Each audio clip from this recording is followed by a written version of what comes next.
ونعوذ بك من سخطك والنار اللهم إنا نسألك رضاك والجنة ونعوذ بك من سخطك والنار اللهم إنا نسألك رضاك والجنة ونعوذ بك من سخطك والنار بسم الله الرحمن الرحيم الحمد لله نحمده ونستعينه ونعوذ بالله من شرور أنفسنا من سيئات أعمالنا من يهد الله فلا مضل له ومن يضلل فلا هادي له وأشهد أن لا إله إلا الله وحده لا شريك له وأشهد أن محمدا عبده ورسوله اللهم صل وسلم وبارك على سيدنا محمد وعلى آل سيدنا محمد رب اشرح لي صدري ويسر لي أمري واحلل عقدة من لساني يفقهوا قولي صلى الله على سيدنا محمد والحمد لله رب العالمين السلام عليكم ورحمة الله تعالى وبركاته.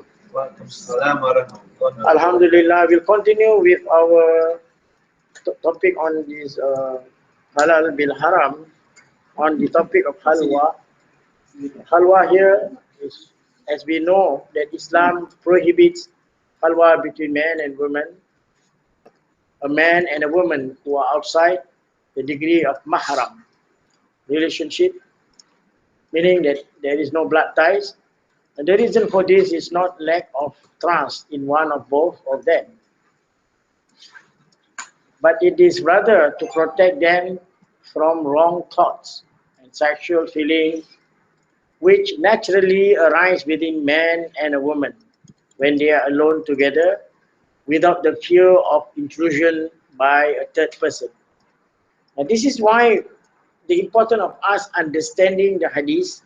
So coming with that, there is a hadith from Imam Ahmad where the Prophet ﷺ says, "Man kana yu'minu billah wal yawmil akhir fala yakhluwanna bi amri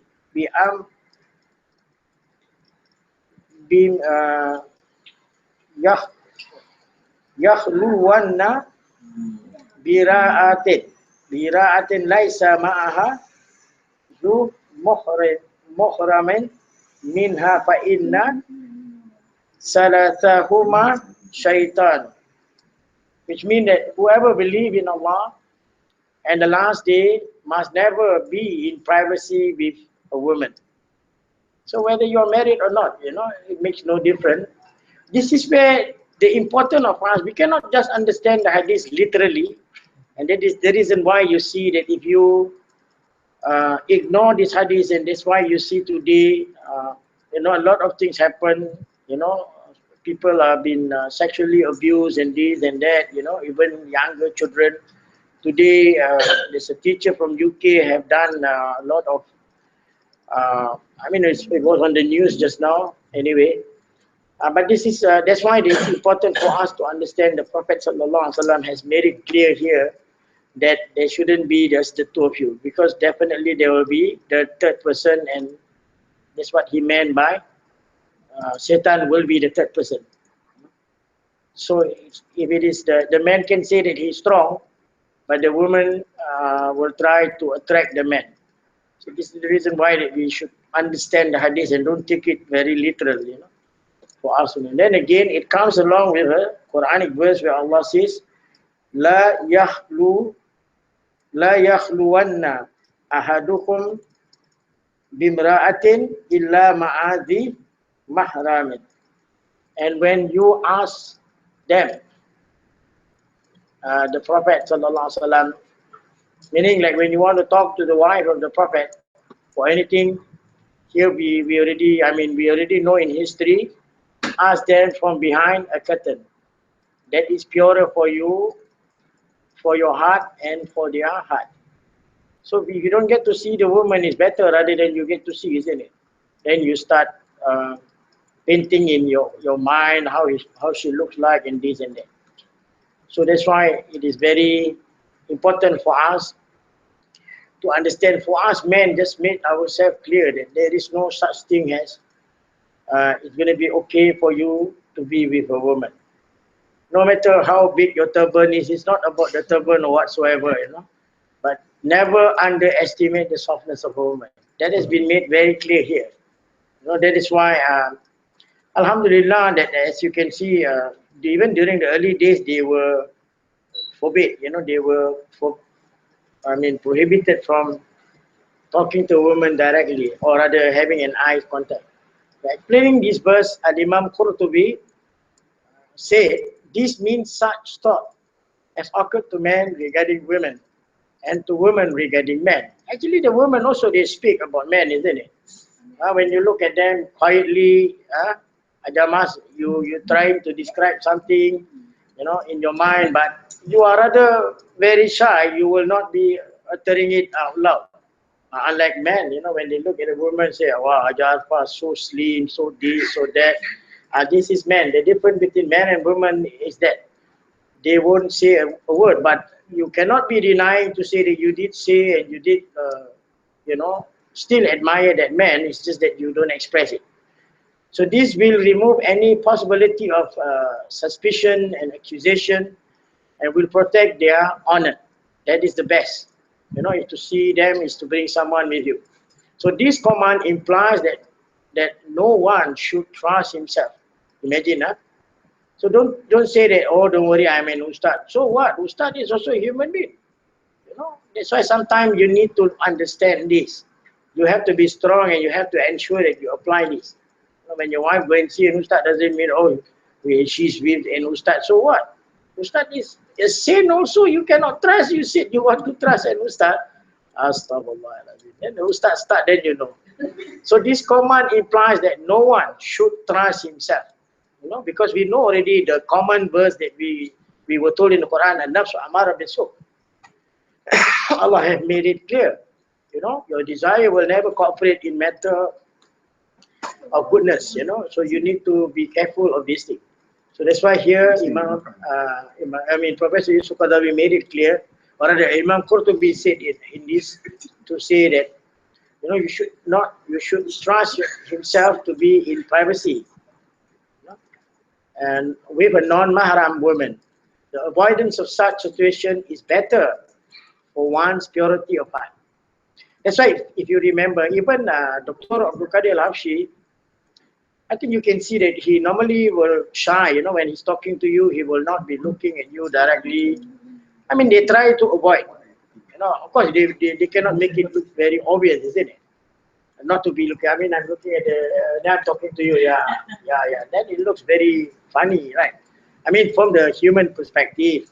But from the religion is to try not to capture, in the mind, our eyes. That's why I passed that paper written by Professor Muhammad Tahir Al-Qadri, Sheikh al-Islam Muhammad Tahir Al-Qadri, right, pertaining to the function of our eyes, our the five senses. You got to read that again for you to understand what is being mentioned here. So it's just better for one's purity of heart, strength of the soul.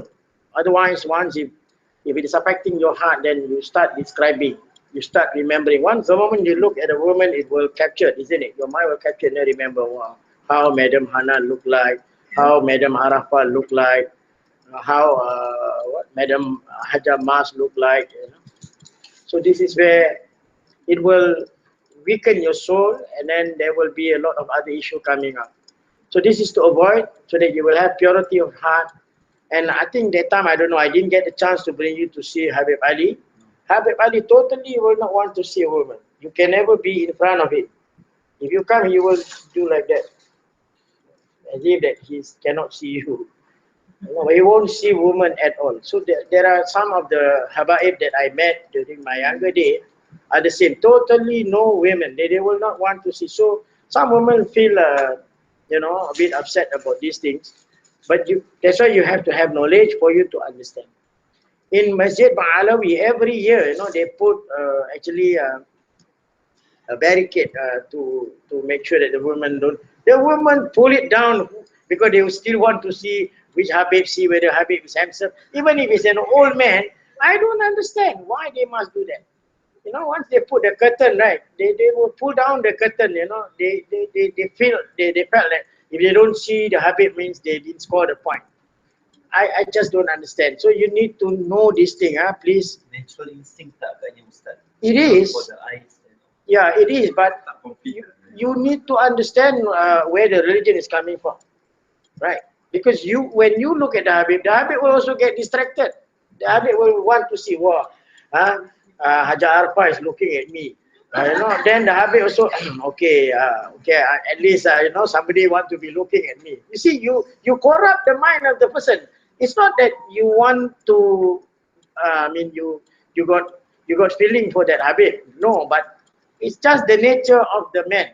When a woman look at them, then they think, oh, okay, I'm okay lah, I'm good looking, And this is in the Tasawwuf, you will learn this.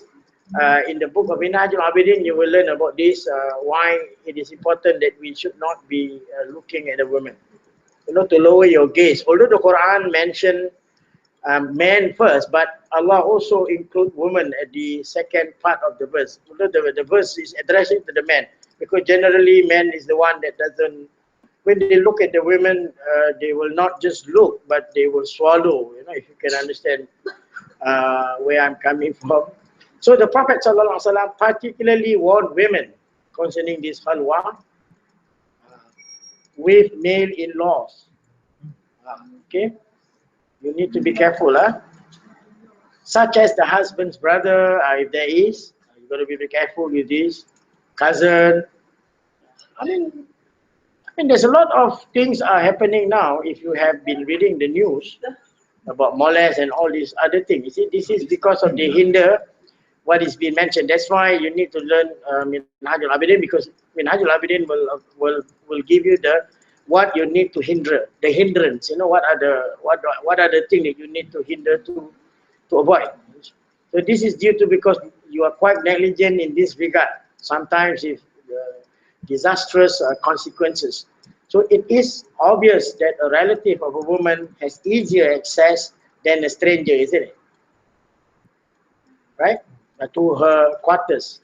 Sometimes it's like that, like in-laws, brother-in-laws, So, but whatever it is, that's why avoid being just the two of you.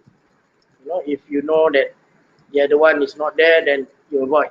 Better to go out or go to somewhere else where, or you get someone to be with you. Otherwise, even if you lock yourself in the room, is actually purposeless, isn't it? This is a matter of time, and before Shaitan will open the door accidentally. This happened in many of the Tasawwuf books you read. Even a saint is defeated. A saint, can you imagine how the Satan tempted this saint in a very diplomatic manner? Assume that you are now alone in your own house. You want to become a saint, or there is a saint outside. Example, your husband trusted that saint, leave you with the saint. The saint will become insane, okay? You never know. I mean, this is recorded, really. Wallahi, this is not a joke. It's recorded in the Tasawwuf book. Most of the saint faith. When you deal with the women, they will fail the test. It's a matter of time. If you have heard about this Habib is not Habib. Habib means a person that is very pious. They've been doing a lot of ibadah and yet fail the test. Where these three sisters live, one of the younger sister, and then Satan take time to trick this Habib and say, it's like, example, as I said just now, you are in your room and I'm looking after you. Your husband is not there, right? Then Satan will, and then in order to provide you food, I'll just knock at your door to remind you, okay, there's food outside. Then one day, after he has been doing that many days, then Satan whispered to him, hey, how you know whether that woman is still alive or not? For all you know, the food is been eaten by dog. So if you use logic, you see sometimes, that's why the verse of the Quran mentioned, an-nafs amara bisu. If you rely too many of intellect, this is where the intellect will go wrong. Intellectually, of course, it makes sense to say that, yeah, in all probability, you could be just left with skin and bones. And how do I answer to your sister when your sister come back? Right? So what happened that one night, the Satan opened up the door. and then open up and lift up the skirt or the whatever the woman is wearing at that time to show to the Habib that wow, what a white tie that this lady have, and that's how it became. And then that is the end. Okay, so this is where we need to respect. No, you need to avoid this. Okay, whether I mean sometimes I mean it is still happening in our society. You know, sometimes you can see that in-laws are hugging and this and that. You know, I mean even if your own immediate brother and sister, the moment when you are of an age, you are supposedly to avoid all these things. Yeah, you should avoid all the physical contact because we are talking about feeling. So by terms of brother sister, if aurat is okay lah. It's only the physical contact. Yes. I mean, aurat is okay, but there are still later. I think in this book also there is a limit to it. You know, not say that you cannot hug your brother. You really don't know when that hug is just going to be a brother and sister hug. When do you think that? I mean, if Satan want, if you were to be tested by Allah Taala, wa ya'udhu billah, it is very difficult to. I mean, if the heart is just like, you know, really, yeah, brotherly heart, and there is nothing more to that, because it's hard to draw a line when to know when that person, the individual, we are talking about the individual. The religion is not talking about the individual, you know, because it's very difficult when to draw the line. So the religion is just cautioning us to say that be careful because that could be not his day. Meaning like he could be longing from the wife he didn't get, and you never know, right? I mean, it's hard to say when this thing happened. And then if it is not him, but then if your husband is still alive, your husband may not like it. Then how? Where do you draw? I mean, you can be saying that it is your own biological brothers and sisters, but Islam is trying to avoid that. I mean, when you come to of an age now, I mean, but if you think that nothing can happen, then it's okay. I mean, this is just as mentioned here. It is because of sometimes we are negligent, you know. That's why it is been reminded. Sometimes we, you know. So the same is true of a wife, non-mahram relative, and it is prohibited for any of them to be khalwat with her. Just to be the two of you is dangerous. The Prophet ﷺ again said, beware of, there's another hadith, لا يدخل wanna ahadukum bimra'atin illa ma'adhi mahram. You know? That beware of entering where women are. Meaning like, because generally, I don't know whether even if you are biological brothers and sisters, I mean, does it matter if you are dressing up and your brother come in? Is it okay with you? Sometimes this is where, you know, you need to be very careful, right? Because yeah, maybe when you are young, but that's why I said it must be of certain age. You cannot continue until, you know, you are matured, and because you really don't know when these feelings will come, even if your own biological brothers and sisters. So here a man from Ansar asked the Prophet here, O Messenger of Allah, what about the in-law? See, even the in-law is not allowed here. This is mentioned in Surah Al-Ahzab, the earlier verse. The earlier verse, Surah Al-Ahzab, verse 53, where Allah mentioned again, وَإِذَا سَأَلْتُمُهُنَّ مَتَعًا فَاسْأَلُوهُنَّ مِنْ وَرَاءِ حِجَابٍ ذَلِكُمْ أَطْهَرُ لِقُلُوبِكُمْ وَقُولُوا بِهِنَّ.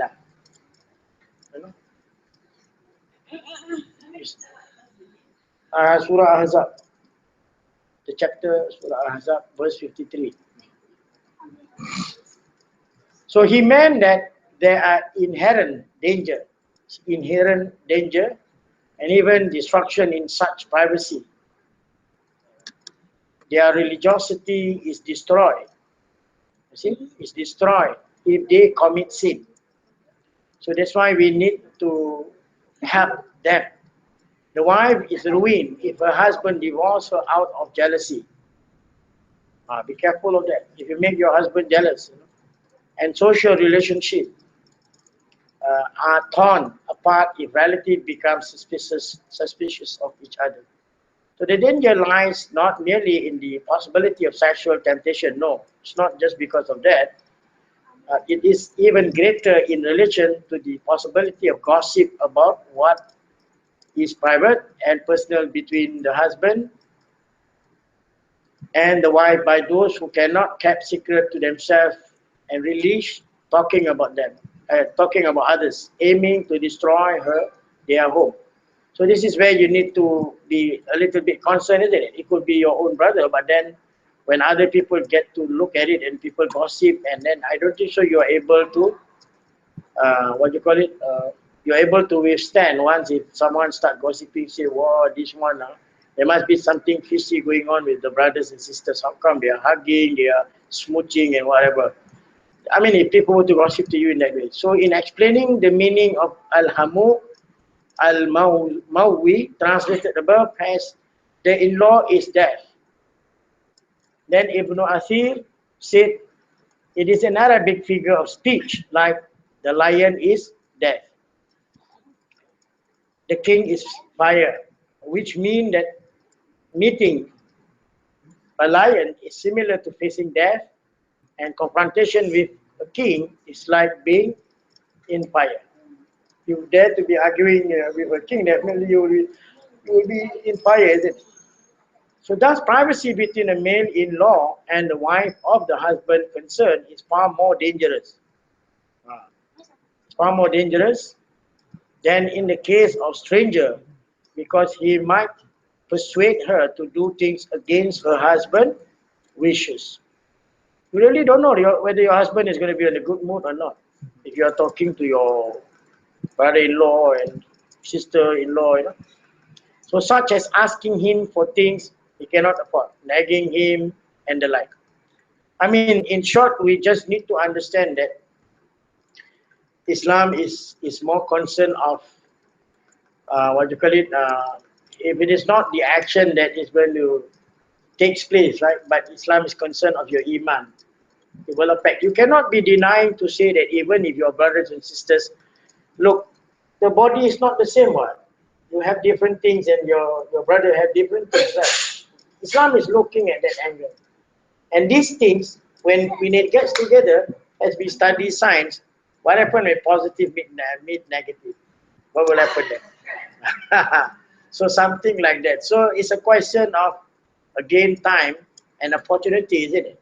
Once if that opportunity has been created and you have been longing for someone to hug you and this and that. You see, that's why when a woman becomes a divorcee, Islam doesn't push you to be remarried. But when a man becomes, what do you call it? Divorcee, it's different, The religion asks them to get married. They are very vital. Because you women, once if you cut off from whatever you've been doing, right, the thing will like mellow down. You need to be activated again. Then only it will happen. Right? That's what normally. But for men only, they don't need to be activated. They automatically will activate the moment they saw someone that of a different, or you wear something that is sexy, and which is coming to the next topic here, looking with desire, the opposite sex. This is again very difficult. You can see that's why for us in Singapore, I mean, you should pity the men here. We are facing with all kind of problem here, especially everywhere wearing shorts, So what Islam prohibits in the sphere of sex includes looking at a member of the opposite sex with desire. Yeah. I mean, yeah, unfortunately, yes, but you can't afford to be having your own train. So, uh, yeah, I mean, this is where you will find that. I mean, a lot of cases are not reported. You know, a lot of molestation is in the all these public transport. Yeah, I mean, I get, my heart beat very strong if I take the train. You know, it's so scary. I become very scared. You know, I pray to Allah if there's. Oh ya Allah. Last time I was staying one end to another end. You know, so it's like, oh, stop Allah. Whatever zikir you do, also the zikir doesn't work. Yeah. Because it is like really a lady in front of you and she's very sexy and this and that. Stop Allah. Like I said, it's different. Ah, it's different from men. You know, men. I mean, women are. You know, if you've been rough, it's a different thing. You know, but for men, don't need to rub. You know, that smell. I think you know, right? I mean, if you have a. I mean, if you can remember during your younger day, of course, all of us went through that. The smell of your body is very different for men. You like the smell of a man, so does the man like the smell of a woman. They can smell you, as you can smell them. You know, they can also smell you. But their smiling is not really a good one. But your smiling, you are able to detect if they are having an affair. Allah gives you extra senses there. The moment you know something is not right with that man, then yeah. So that's why we are asked here not to be looking at the member of the opposite sex with desire. Again, here we are reminded about the eyes, and as we know, the Quran already tells us, "Kha'inatul ayun wa ma tukhfi sudur." Remember, in one of the verses of the Quran, Allah mentioned, "Kha'inatul ayun wa ma tukhfi sudur." That means Allah knows which eyes are the so-called cheeky eyes, and what is hidden, what you conceal in your heart. Until we are asked to read the prayer, remember the dua. Hello. What happened? When I asked about the dua, nobody know what is the dua. Kha'inatul ayun wa ma tukhfi sudur. There's a Quranic verse where we were told to look after.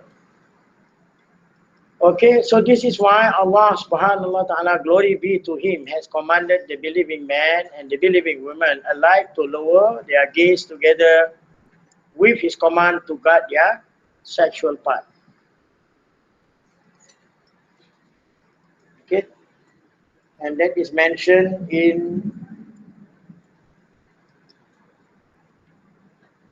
a very long verse of the Quran in Surah Nur. But this one I don't know when.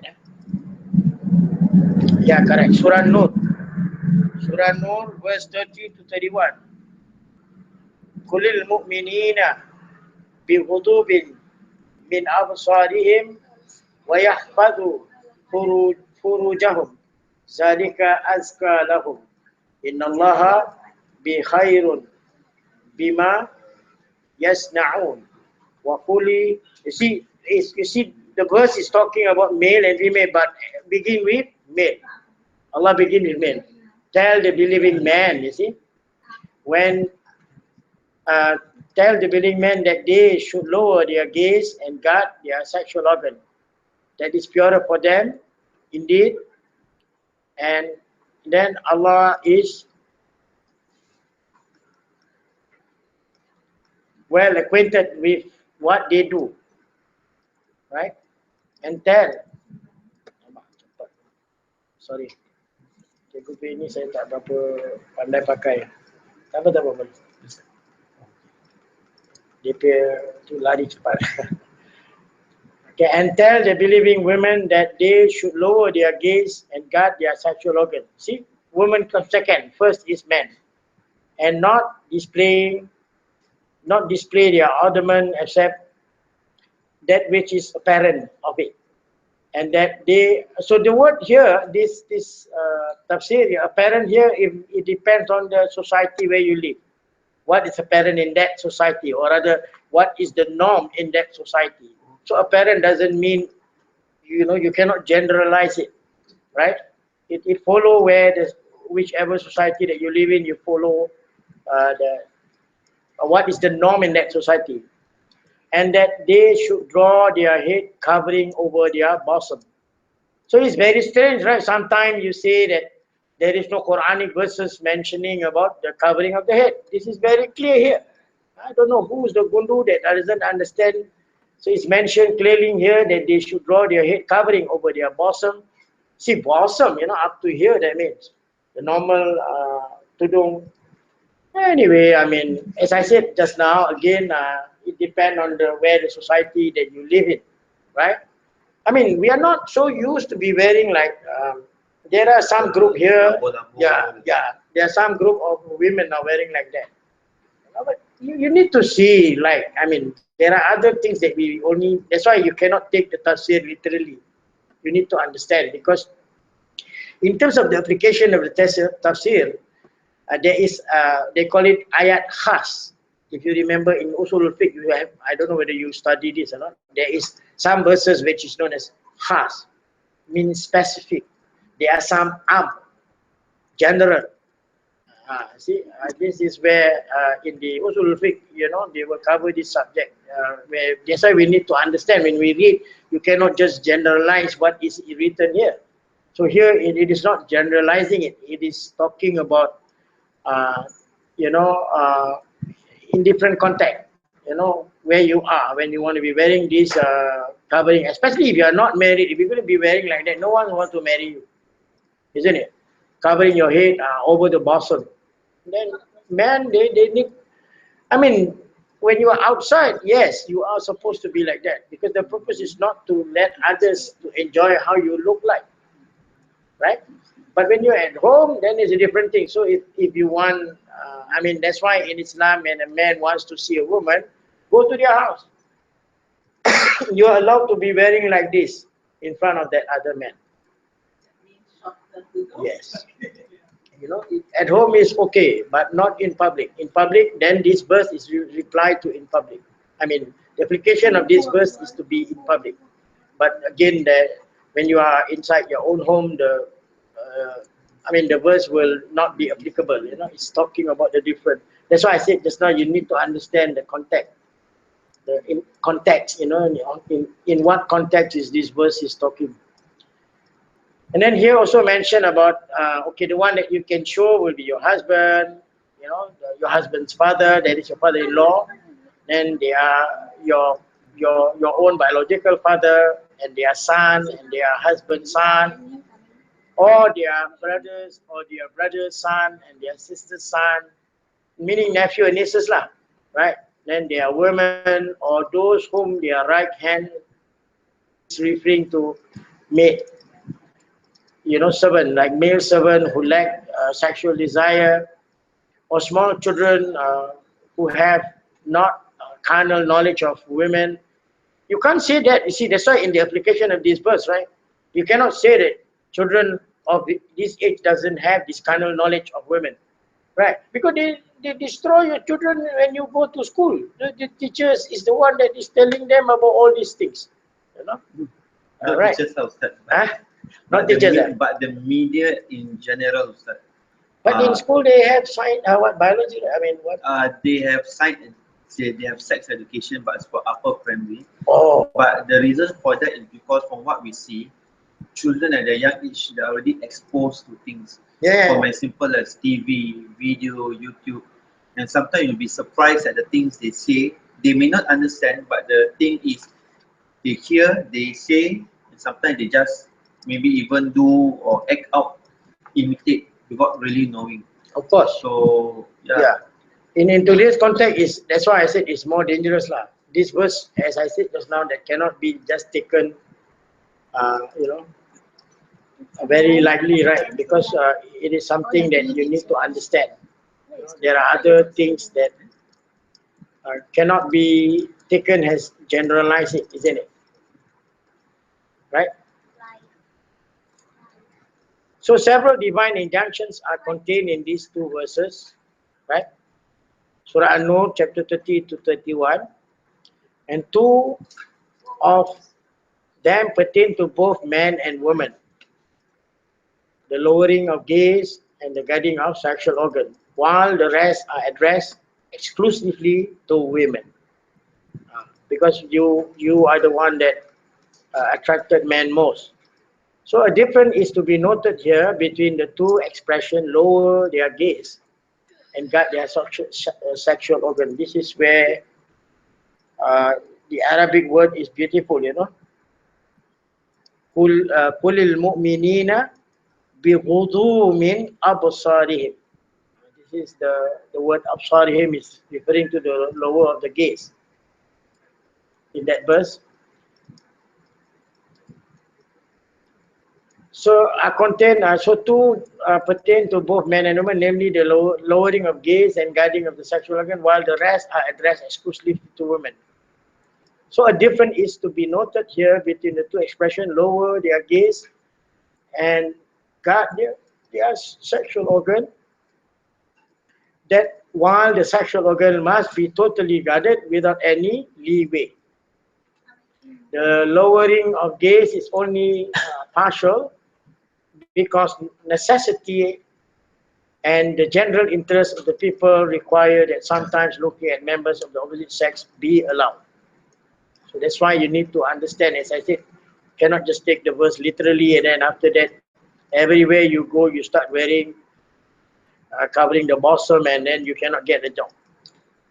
So it means that in terms of guarding our sexual organs, that one, there is no compromise to it. There will never be a situation where you can actually show that. But in terms of lowering the gaze, that one, there are times that you can actually look at. Yes. Okay, and that would be like, again, okay, they have, I mean, of course, this is where the different school of thought comes in beautifully. In Shafi, as we know, outside the prayer, right, will be like the whole thing can be seen outside the prayer if you are at home within the close family members. But once you are outside of the house, then it will be totally covered except the face and the palm. That is in Shafi school. But the Hanafi understood it differently. Now I got a student in Turkey. Turkey is Hanafi, and surprisingly, they have dogs in their house. So this is where we need to be studying. So don't go and talk differently to people that you're applying to a different school of thoughts. That's why sometimes it's good to touch a little bit on the differences, so that it will help us to have a broader understanding in terms of the application. Yeah. Yeah. I always got problem being chased by this dog when I go back for my religious study. Yeah. I mean, last time kampung is considered as landed property lah. So here, sorry. So lowering the gaze does not mean that in the presence of the opposite sex, the eyes should be shut. Then you will be in trouble lah. That the head should be bowed towards the ground. No, this is not what lowering of the gaze means. Since this would be impossible. So in another place, the Quran tells us, lower thy voice. In Surah Luqman, as this is the command of Allah when you are talking to the Prophet sallallahu alaihi wasallam, Allah does not allow you to be very loud. So lowering the gaze is not just the gaze, but also can sometimes be lower your voice, which does not mean sealing the lip. You cannot take as not to talk lah. But here, lowering the gaze means to avert one gaze from the face of the passers-by and not to harass the attractive features of the members of the opposite sex with one eye. Because you really can't tell. That's why those areas that it be covered in the Shafi'i school are where you call it in sexual term are the erotic zone. The religion know, where are the area that the men will be aiming and eyeing and looking at you in order to make them aroused. Your neck. I think you ladies know already lah. There are certain areas of your body can be very attractive towards men. So that's why the lowering of the gaze here is to avert from looking into anything that will caress the attractive features of the members of the opposite sex. And here you imagine that Sayyidina Ali karamallahu wajhah was being worn by the Prophet ﷺ, where the Prophet says in one of the hadiths, Nazaratun, where is it? Just now I saw it. Sorry. Yeah. Ya Aliyu, la tadbi' nazarata fa inna laka ula wa laysat laka akhirah. O Ali, do not let a second look follow the first, because normally the first look you don't get to capture. So Malay said betua, if you get to see, keep quiet. So the first look is allowed to you, but not the second look. Meaning that if you get to see any beautiful women or any part of their whatever places that attracted you so much, right? Just look and just look once lah. But the moment you turn around again, then that is not you have been shot by Satan already. There's another hadith. I don't know whether it's inside this book or not. But the second hadith is talking about al-ainani tasnini wazina huma nazar. That is zina of the eyes. The Prophet ﷺ regarded hungry and lustful look at a person of the opposite sex as zina of the eyes. According to that's the hadith that I read to you just now. The eyes also commit zina, and their zina is the lustful look. So don't go and condemn everybody having a zina of the eyes just because of that man look at you. So not the normal look lah, of course. He asked the meaning of zina, Ustad. Maybe you clarify a bit zina. Zina the definition is having contact with a different opposite gender. Boy and girl like that. That is known as zina. So you cannot anyhow like go and hug or touch your schoolmates lah, girl. Boy? But actually both also cannot lah. Don't anyhow touch lah. Hands off policy. Handshake? Handshake okay lah. Normal lah. You shake hand, high five can lah. But you don't tika then don't know what. Cut the hair? Cannot. Why you want to touch? It is. I don't know. I mean, today in school, Cikgu is very difficult because the school spoiled that because it's part of the system, isn't it? I mean, if there's a mix of boy and girl in the same school, right? It can be very tough. For example, like some policy or some ideas that they have. For example, like PE, when you play sports, boys and girls. But some people have the idea, you mix the gender up because this is to make them feel comfortable with one another, that kind of thing. So it can be tough for, I guess, for a Muslim teacher if he or she wants to try to Islamize it like in a way. I mean, in Islam, there is no compromising in that. That's why it's very difficult. I don't know what to do. It is very difficult. There was I saw that on the FB. It's very sad to know. There's one school that they allowed the girl to sit onto the man. I don't know what was the test all about.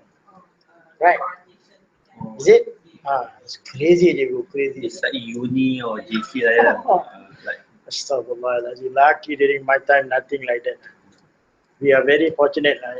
We are very still old-fashioned during our school days. So anyway, so that's why these are the challenges that we need to be very we need to. It's very difficult. I mean, but nevertheless, you have to make them understand. You have to keep on later elaborate more further, Father, to your son. He needs to know. You need to tell him. It's growing up. So where is it? So he termed the lustful look as zina because it gives sexual pleasure and gratification in an unlawful way. And this is hard, very hard, as I said, it's not very hard to draw a line. And this is also what Jesus or Isa alayhi salam is reported to have said in Gospel Matthew. Don't know whether you can find that Gospel anymore or not. Actually, it's mentioned, وَكُنْتَ إِذَا أَرْسَلْتَ تَرْفَكَ رَائِدًا.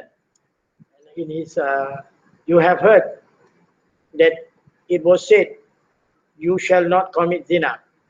But I say to you that everyone who so much as looked at woman with evil desire, for her has already committed zina with her in his heart.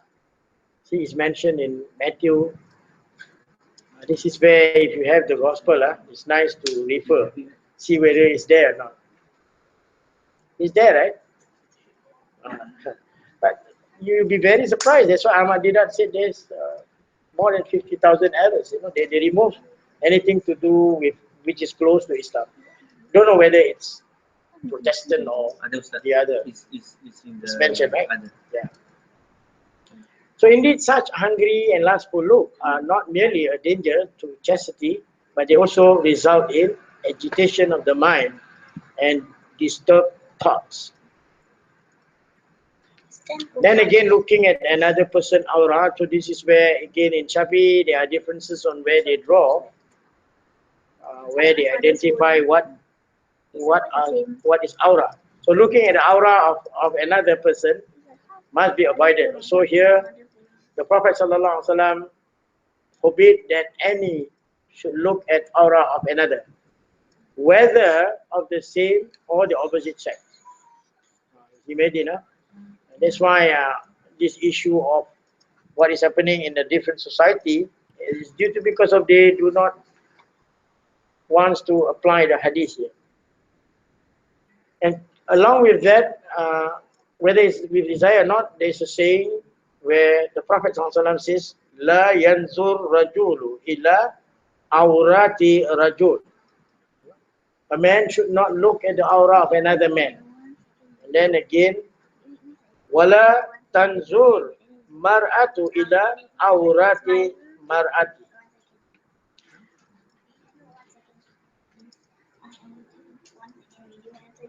Which means, nor a woman of a woman, nor should a man go under one cloth with another man, nor a woman with another woman.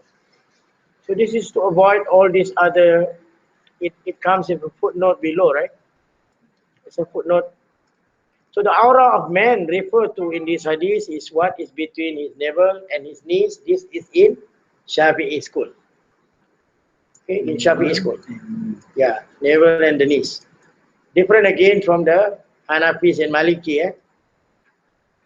Although some scholars, as I just mentioned, such as Ibn Hazm and some Maliki jurists, do not include the tie.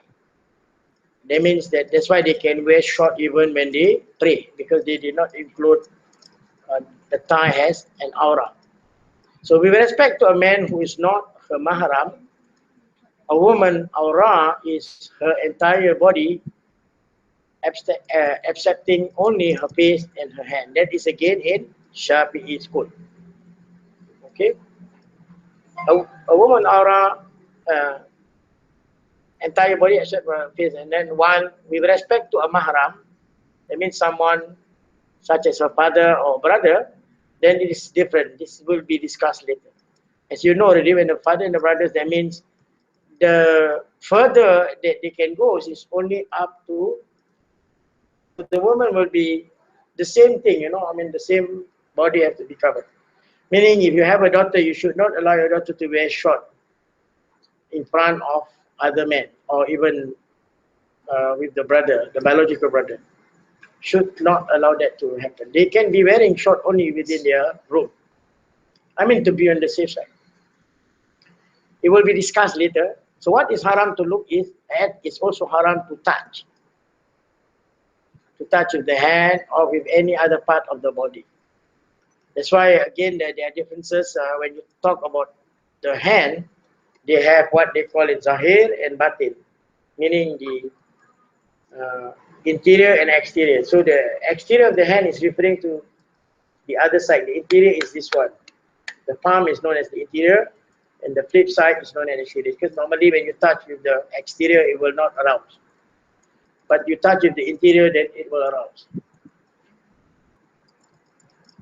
So what we have said concerning the prohibitions of looking at or touching the parts of the body which must be covered becomes void in case of need or necessity. Then the rule change again, such as first aid or medical treatment. At the same time, what we have said about permissibility of looking becomes void again in case of lust. That's why a doctor also sometimes can, this not be focusing on what they are looking at, since the way leading to sin must be blocked. Because that is the purpose of Islamic legal system, remember?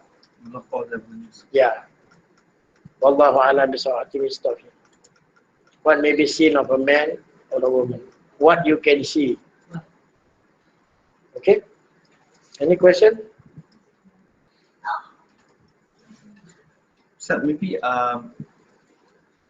related to this, can you clarify in terms of the definition for mahram for both male and female with respect to maybe the Shafi school of thought? So for male, who is my mahram? His sister. Huh? Her sister? Oh, okay. So my sister-in-law, me and her, we are mahram. So assuming sister is a Muslim, the sister does not have to wear hijab. Oh, so it means like my aunties and my father cannot, Ustaz? Okay. Other than that, Ustaz?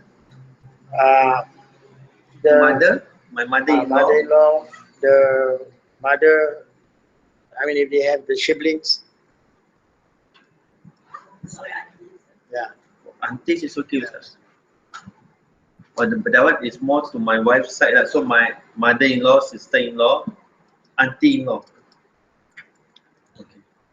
And that's it. After that, it's already no. Those are the one that you can get married. Actually, sister also, there are differences of opinion. But I'm giving you the more, what they call it, kaul sahih. The one that is very strong. That they say cannot. Okay, in this case, just to confirm, so my sister-in-law, my mother-in-law, they are mahram to me, meaning I can, or they don't have to wear hijab basically. Yes. My auntie-in-law to my wife's side is also okay, but like cousin-in-law, female cousin cannot just stop at the auntie-in-law. Right. Okay, and then for my parents, like my auntie from my parents' side, both father and mother side mahram, or only father side mahram? Both father and mother. Mahram. Also, they're still within that you cannot marry them. So let's say my auntie take wudu, I can touch them, not batal. Same goes for me, for both my father, my mother side. That's why sometimes I tell you this issue that you are raising. In our society, sometimes they do not know the difference. It's so sad. And then again in Islam, when the person is elderly, where there's a mention of it's no sign of they have been very lustful and this and that, right? Then you should not be too strict. Let's say dah tua lah, nenek-nenek, whatever, may stranger or whatever, but because they're of that age, their interest tak ada, that one is So, another thing, okay, let's say, sorry, I need to clarify with you. Then in terms of my aunties, etc., my cousins, my female cousins, cannot. Mother side, father side cannot. Because you can marry them. Even my father side. You can marry them, cousin. Father side also, sir. But not very many people married from the father side, mostly married from the mother side. But tapi Ustaz, kalau untuk like the father side tak batal kan? The blood is stronger. The woman side. Yeah, the lady side. Oh, okay. Jadi based on definition of mahram, my mother side boleh. Your mother side, the cousin cannot lah. Cannot. Oh, yeah lah. The cousin you can marry already. Oh, Makcik boleh tapi The mother side. Okay. Father side, ya boleh. So female cousin on my mother's side, non-mahram. Female cousin on father's side, mahram. Nieces? Any issue with Yes. nieces? Mrs. is already same. Is already going down. Tadi non-mahram. My mother's side, my father's side also non-mahram. Also it stopped like the cousin only lah. Sama generation also. You can refer this detail in Surah An-Nur just now. Surah An-Nur, the translation of Quran will tell you who are the mahram, within the mahram degree lah. Is there a difference in the definition or in the list of mahram, non-mahram for the different school of thought? Yes. Or there is There difference? is a different, in Shafi'i different. So it means, Shafi'i is more, you can say, very light. In this matter, he's very light. okay. Hanafi is a bit like, but in terms of aura, in terms of coverage, in the Shafi'i, in the Hanafi school is more light than in Shafi'i school. So that Hanafi, In the Hanafi, the women's hair is not considered the aura. aurat. Then the soul is also not an aura. In Shafi'i school cannot. She doesn't wear socks, then cannot. In Shafi'i school lah. So nak tekan tak complete lah ni sekarang ni. Yeah, I mean, you see, the problem how they argue, Cikgu, how they argue is because of what attracted men. As I said, those are the erotic areas where the scholars differ lah. They differ in terms of they brought forth their argument on the Arabic terms of what is categorized as erotic. So the Shafi and Hanafi, they differ. That's why touching in Hanafi does not make your wudu invalid.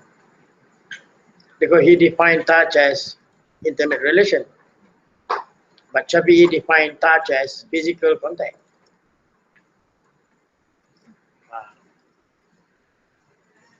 And then Maliki again different.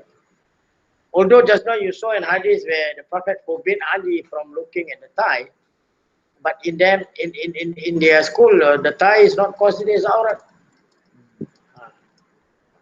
You see, most Moroccan will be using Bermudas to perform their prayer, which is, we feel it very odd, but you cannot say anything because it's, I mean, they don't just do because of they like to, but yeah, they have done a research on that and they have valid ground, to allow those things.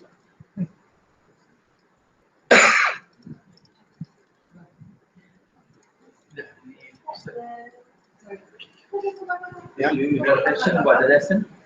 You got a question about the lesson? Ustaz, kami minta izin Ustaz Nak balik. bacakan doa selamat untuk Pak Syed Oh ya, Mansur. Mansur. But you got a question about the lesson? Apa itu tapi masih tak boleh jalan tak. Yang mudah-mudahan nak dapat itu. Dia ada dua sikit. Iba. Macam Mana dia, kat mana dia? dia dekat Enrich. But besok mungkin besok dia transfer dekat Senja Bihat. Oh. Okay, setahu saya biasa jumpa dia.